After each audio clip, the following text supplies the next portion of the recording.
आज सबसे बड़ी ग्लोबल फिक्र उस होम स्ट्रेट की जिसके समुद्री रास्ते अमेरिका और उसके सहयोगी देशों के लिए ईरान ने बंद करके ट्रंप को परेशान कर दिया है।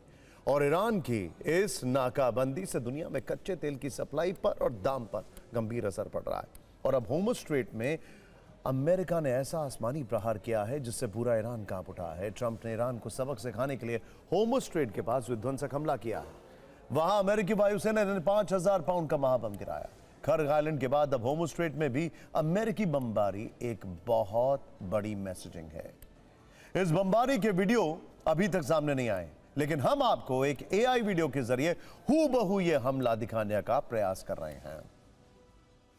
अमेरिका ने इस हमले पर क्या बड़ा दावा किया है, ईरान को किस हद तक नुकसान पहुंचाने की बात कही, होमस पर इस हमले का ट्रंप के अकेले पड़ने से क्या कनेक्शन है, नेटो वाला एंगल क्या है, और सबसे बड़ा सवाल, क्या अब अकेले दम पर ही होम स्ट्रेट पर कब्जा करने का ट्रंप का कोई प्लान है।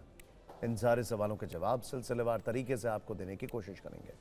पहले इस महा अटैक की पूरी डिटेलिंग देखिए। यूएस सेंट्रल कमांड ने एक्स पर एक पोस्ट किया, साथ में होम स्ट्रेट का एक मैप जारी करते हुए बताया कि अमेरिकी सेना ने होम स्ट्रेट के पास ईरान के करीब मजबूत मिसाइल ठिकानों पर 5000 पाउंड की क्षमता वाले कई डीप पेनिट्रेटर म्यूनिशंस गिराए थे।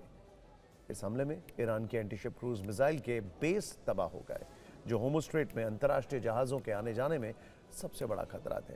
यानी अमेरिका ने पहली बार होम स्ट्रेट को टारगेट पर लिया है। वहां खास निशाने पर बंकर बस्टर बम गिराया, ईरानी फौज की क्रूज मिसाइल वाली ताकत को भस्म कर दिया है।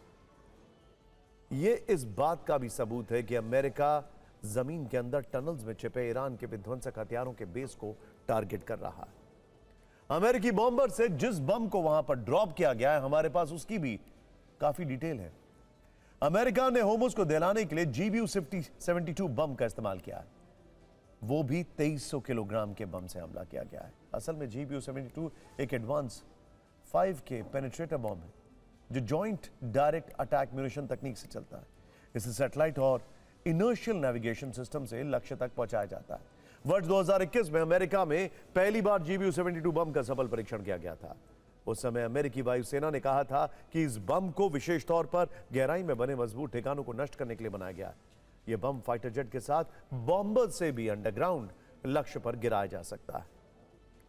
और अब आते हैं उस सवाल पर जो शायद हर किसी के मन में होगा, क्या अमेरिका के इस हमले के बाद ईरान होम स्ट्रेट दुनिया के लिए खोल देगा, या फिर अमेरिका के इस हमले के बाद ईरान होम स्ट्रेट को लेकर अब और आक्रामक हो जाएगा? और क्या होमस पर यह हमला ट्रंप का नेटो देशों को भी कोई बड़ा संदेश है?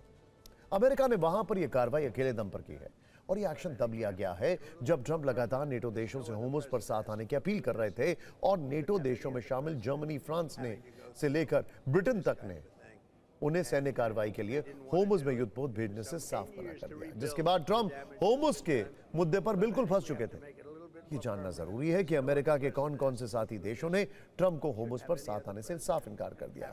जर्मनी ने कहा कि यह हमारा युद्ध नहीं है, यह हमने शुरू नहीं किया है। ऑस्ट्रेलिया ने कहा फिलहाल वॉरशिप भेजने की कोई योजना नहीं है। जापान ने कहा वॉरशिप नहीं भेजेंगे, इस पर स्वतंत्र फैसला लेंगे।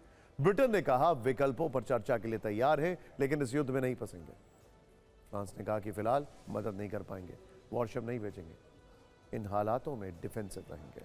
स्पेन पहले ही अमेरिका के इस ऑपरेशन के खिलाफ था। इटली ने भी कहा वॉरशिप भेजने का मतलब युद्ध में शामिल होना है, और इटली ऐसा नहीं चाहता है। साउथ कोरिया ने भी मदद से दूरी बनाई, कहा समीक्षा करेंगे, लेकिन वादा नहीं करते हैं कि वॉरशिप भेजेंगे। इन्हीं बयानों के बाद कल रात ट्रंप ने ट्रुथ सोशल पर नेटो देशों के लिए एक लंबा चौड़ा पोस्ट लिखा। नेटो को अमेरिका की आर्थिक मदद वाला ताना मारा, और ट्रंप के उसी ताने के बाद अमेरिकी वायुसेना ने होम स्ट्रेट में अकेले ही बड़ी कार्रवाई कर दी। 2300 किलोग्राम का महाबम गिराकर तबाही मचा दी। लेकिन सवाल यह है कि क्या ट्रंप अकेले दम पर होमस पर कब्जा कर पाएंगे, क्योंकि इसके लिए उन्हें होमस में सेना उतारनी होगी, ईरान की IRGC और फौज से सीधा मुकाबला करना होगा। और इंटरेस्टिंग बात क्या है, ईरान ने साल 2024 में 12 दिन की वॉर ड्रिल की है अमेरिका से युद्ध की प्रोबेबिलिटी को लेकर, और उसमें होमस भी एक चैप्टर था। और ईरान को भली बात ही पता है कि अमेरिका के बॉम्बर्स कितने खतरनाक हैं, जो उनको पिछले साल 12 दिन के युद्ध में समझ में आ गया। उसके बाद भी उन्होंने ड्रिल्स की हैं, तैयारी की है और हाइडआउट्स बनाए। ईरान युद्ध में ट्रंप किस तरह फंसते जा रहे हैं, ऐसा उनके बयानों, धमकियों और फैसलों में भी देखने को मिल रहा है। और इसी पर ईरान के विदेश मंत्री ने कटाक्ष किया और कहा कि अमेरिका को यह तक नहीं पता है कि ईरान में उनका अंतिम लक्ष्य क्या है। यह भी कहा है कि नेतन्याहू ने ट्रंप को युद्ध में फंसाया। ट्रंप हर दिन नया लक्ष्य तय करते हैं। सरेंडर, सत्ता परिवर्तन जैसे लक्ष्य अधूरे रह गए। ट्रंप होर्मुज़ खोलने के लिए मदद मांग रहे हैं। ट्रंप असहाय हो चुके हैं और उनको यह एहसास हो चुका है कि वो मुश्किल में फंस चुके हैं। इन बयानों के मायने ये भी हैं कि अमेरिका कितने भी बंकर बस्टर बम ईरान पर क्यों ना गिरा दे, वो ट्रंप के सामने सरेंडर नहीं करेगा। अमेरिका गलती मानेगा, हमला रुकेगा, तब जाकर ईरान भी थम जाएगा। बल्कि इन्होंने ये भी कहा है कि उन्हें मौत से डर नहीं लगता।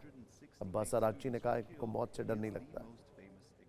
लेकिन ट्रंप की टीस को आप ईरान पर उनके नए बयान से समझ सकते हैं। उन्होंने कहा है कि किसी पागल के हाथ परमाणु हथियार नहीं लगने देंगे, फिर चाहे ये वॉर कितना लंबा क्यों ना चले। मतलब ये कि अमेरिका किसी भी कीमत पर ईरान के परमाणु कार्यक्रम को तबाह करना चाहता है। और इसके पीछे सोच है नेतन्याहू की, इसके पीछे सोच है इजराइल की। क्योंकि आज से कई साल पहले 1981 में इजराइल ने एक डॉक्ट्रिन बनाई थी जिसका नाम था बिगिन डॉक्ट्रिन। उनके प्रधानमंत्री थे बिगिन। जब उन्होंने इराक पर सिर्फ इसलिए हमला कर दिया था क्योंकि उनको यह लगता था कि इराक के पास न्यूक्लियर वेपन हो सकता है। उसके बाद सीरिया पर हमला किया गया क्योंकि उनको लगता कि शायद सीरिया के पास न्यूक्लियर वेपन ईरान बना रहा है। और इसी बिगिन डॉक्ट्रिन को आगे बढ़ाते जा रहे हैं। पहले भी ट्रंप और नेतन्याहू इस तरह की धमकी दे चुके हैं, ईरान के परमाणु कार्यक्रम पर चिंता जता चुके हैं। इन बातों में ट्रंप का दर्द भी है और धमकी भी है। दर्द यह है कि ईरान ट्रंप की किसी भी धमकी से नहीं डर रहा है, बल्कि लगातार पूरी शक्ति के साथ प्रहार कर रहा है। ईरान लगातार मिसाइल और ड्रोन से हमला कर रहा है। ईरान के ऐसे तेवर पर ट्रंप अब अमेरिका के हित की भी बात कर रहे हैं। उन्होंने कहा है कि हम ऐसा सबक सिखाएंगे कि ईरान कभी भी परमाणु खतरा नहीं बन पाएगा। भविष्य में अमेरिका के किसी भी राष्ट्रपति को ऐसे खतरे का सामना नहीं करना पड़ेगा। ईरान युद्ध में चारों तरफ से फंस चुके ट्रंप ईरान की टॉप लीडरशिप का सफाया करने के साथ साथ हमले पर भी सफाई दे रहे हैं। उन्होंने फिर से दोहराया है कि अमेरिका ने कार्रवाई नहीं की तो ईरान ने परमाणु क्षमता हासिल कर ली होती। अब आप होर्मुज़ पर बयानों को देखिए और अंदाजा लगाइए कि ट्रंप के लिए इस युद्ध में हालात कितने मुश्किल होते जा रहे हैं।